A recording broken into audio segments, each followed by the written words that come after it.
podučува и да се отваря светогледи пред млади луѓе е наистина доблесна, начална, и да се реализираш сами од себе си, ако си решил, што рече Весна, да се жртвуваш во името на некоја доблесна професија, нешто што сепак треба да ни биде овозможено без премногу пречки во целиот тој процес.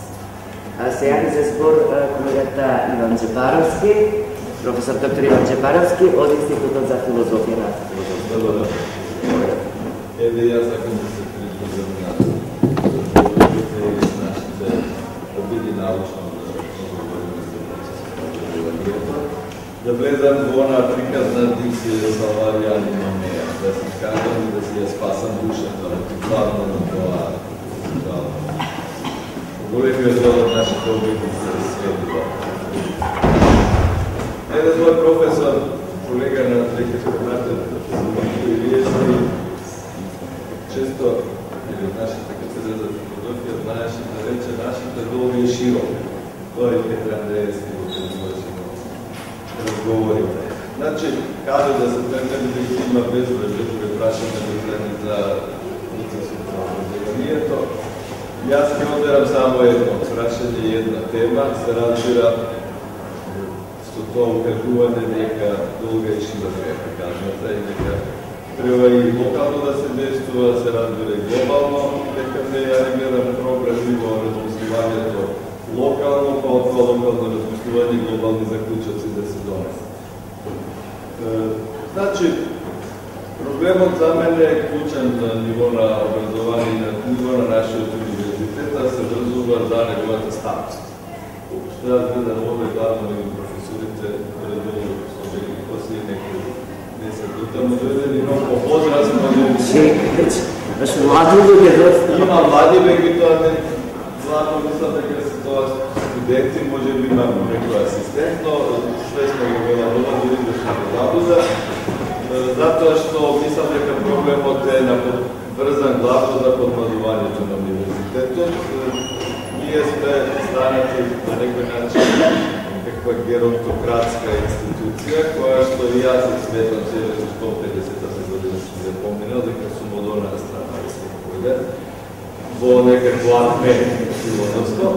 Значи, што цврвот на интелектуалните сили може да се определи, меѓутоа искувачкиот елемент, веројатно, како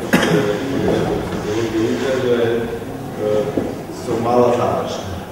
Мислам дека еден од случаите проблеми на универзитетот е фактот дека тој не се подлага. И тоа е еден процес кој што не се врзува само за последните години, туку дека е тоа процес кој трае веќе 20 години од самостојувањето на македонската жал. За мене тоа е клучната работа и оттаму се генерираат сите проблеми. Затоа што главноста по дефиниција е по-воинствена, по-револуционерна и секогаш се обидуваат нештата да ги прикажи онај како што ги чувствува. За жал, таа младост и таа мисла не се чувствува на универзитетот и мислам дека тоа е голем недостаток. Се разбира, младоста постои кај старите, за среќа не е се изгубено, затоа што има и луѓе кои ќе размислуваат младежки. Значи, тука е проблемот, а проблемот е институционален, е многу банален. Има забрана за вработување на млад наставник. Кого ние образуваме, ако не можеме најдобрите да ги задржиме и да им дозволуваме да си овде. Не за многу е едноставен проблемот, ако вие треба за порано за асистента, таквите вие веќе не постои со новиот закон, морате да добиете дозвола од прво институтот, па потем од деканатот, па потем од ректоратот, па потем од министерот за образование, па потем од министерот за финансии и на крајот премиерот, кога што казвате завршено. За да примите вие млад кадар кој што би треба да го носи универзитет, ако се сведува на една ваква хиерархизација, се е јасно зашто нештата се така што се. И тоа не е така од последниве години, тоа е така 2 децении. Зошто е тоа така, тоа е друга тема и голема и долга и широка, во која што не сакам да наведам.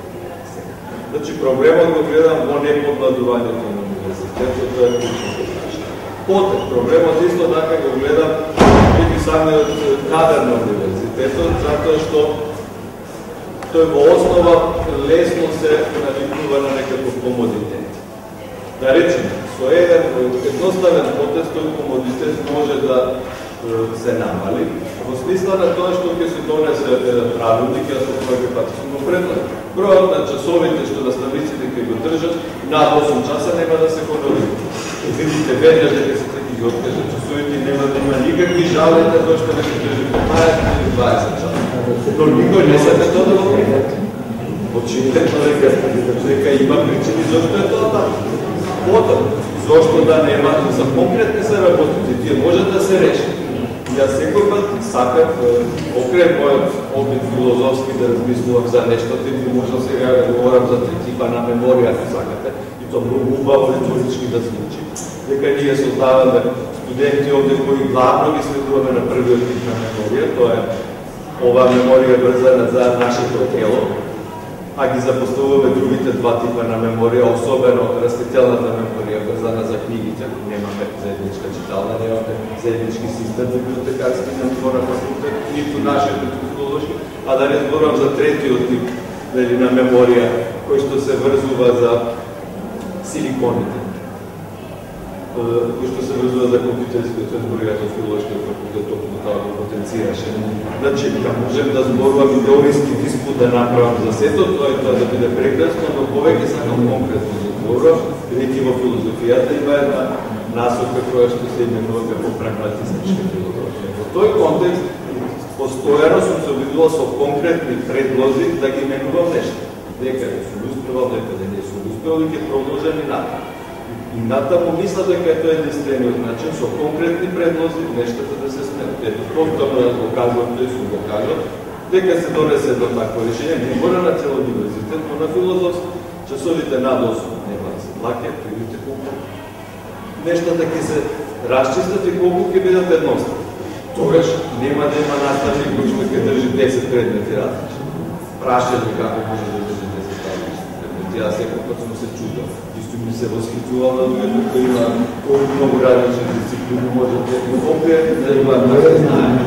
Јас една, да речеме до 2 може. Естетика, филозофија на култура и тука завршува се. Не се ми обидува тоа. Потоа, практични се прашањата и на ниво, да речеме, на она што се врзуваше за научната дејност и она што се врзува за нашата образовна дејност. Доведувањето на квантифицирањето може да биде решено. Меѓутоа тоа се трансформира веднаш во неговата спротивност. Затоа што сегашните избори се сведуваат на студирање на 4 поен на бодчиња кои што овозможуваат избор и потоа веднаш се покаже дека може лесно да се префрли од една категорија во друга и нештата многу едноставно стануваат и гледам на сегашните избори за вонредни или за редовни професори, сите што ги избираме трократно го надфрлуваат бројот на потребните поени. Очигледно нешто не е во ред, ако тоа се случи.